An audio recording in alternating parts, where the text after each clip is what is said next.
నా channel mixed mood వ్లాగ్కు స్వాగతం. ఈరోజు మనం మాట్లాడుకోబోయే వార్త ఒక చిన్న ఇన్స్టాగ్రామ్ రీల్ ఎలా ఒక మనిషి జీవితాన్ని నాశనం చేసిందో చెప్పే హృదయ విదారక ఘటన. కేరళ రాష్ట్రం కోజికోడ్ జిల్లాలో ఒక ప్రైవేటు బస్సులో ప్రయాణిస్తున్న సమయంలో ఒక యువతి తన మొబైల్తో వీడియో రికార్డ్ చేస్తూ ఒక వ్యక్తి తనను అసభ్యంగా తాకాడని ఆరోపించింది. ఆ వీడియోను ఆమె నేరుగా ఇన్స్టాగ్రామ్లో పోస్ట్ చేసింది. ఆ రీల్ క్షణాల్లోనే వైరల్ అయింది. లక్షల వ్యూస్, వేల కామెంట్స్. సోషల్ మీడియాలో ఆ వ్యక్తిపై తీవ్ర విమర్శలు మొదలయ్యాయి. చట్టపరమైన విచారణకు ముందే సోషల్ మీడియా అతనికి శిక్ష విధించినట్టయింది. ఆ వీడియోలో కనిపించిన వ్యక్తి పేరు దీపక్. వయసు సుమారు 42 సంవత్సరాలు.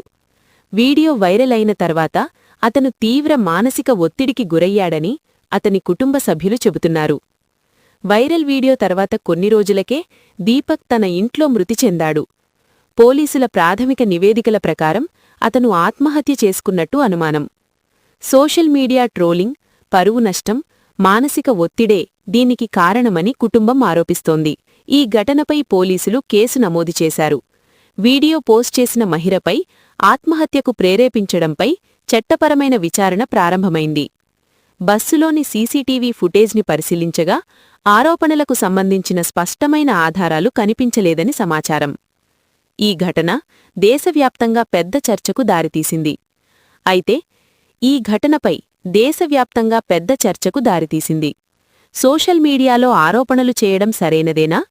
చట్టపరమైన ప్రక్రియకు ముందే వీడియోలు పోస్ట్ చేయాలా? ఒక వీడియో వల్ల ఒక జీవితం పోవడం న్యాయమా? సోషల్ మీడియా సరదా కాదు.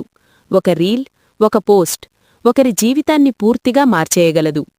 ఆరోపణలుంటే చట్టాన్ని ఆశ్రయించాలి, కాని సోషల్ మీడియాను కోర్టుగా మార్చకూడదు. ఈ ఘటనలో ఎవరు తప్పు, ఎవరు కరెక్టు అది న్యాయస్థానమే నిర్ణయించాలి. కాని ఒక విషయం మాత్రం నిజం, సోషల్ మీడియా నిర్లక్ష్యం ఒక ప్రాణం తీసింది. ఈ ఘటనపై మీ అభిప్రాయమేమిటి? కామెంట్లో తప్పకుండా చెప్పండి. ఇలాంటి నిజమైన వార్తల కోసం మా ఛానల్ను సబ్స్క్రైబ్ చేయండి. వీడియో నచ్చితే లైక్ అండ్ షేర్ చేయండి.